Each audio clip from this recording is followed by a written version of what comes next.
Tinatayang mahigit 7 bilyong piso ang ginastos sa pagpapatayo ng Philippine Arena sa Bukawi, Bulacan. Silipin ang loob ng arena sa balitang hatid ni Haji Rieta. Kung mapapadaan sa North Luzon Expressway sa may bandang Bukawi, tatampad sa iyo ang isang malaking strukturang kagagawa lang, ang Philippine Arena.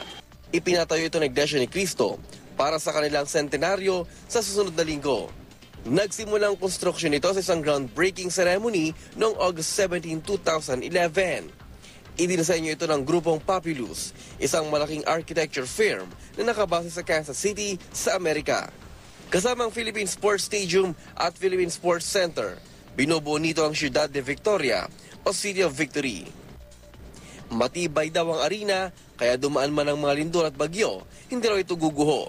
At matapos lang halos 3 taon mula nung groundbreaking, bubuksan ng Philippine Arena ang pinakamalaking indoor arena hindi lang sa Asia kundi sa buong mundo.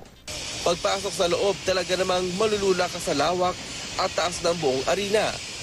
Nasa hanggang 55,000 ang seating capacity nito. Hindi pa kasama ang ibang katabing strukturang sports stadium at sports center.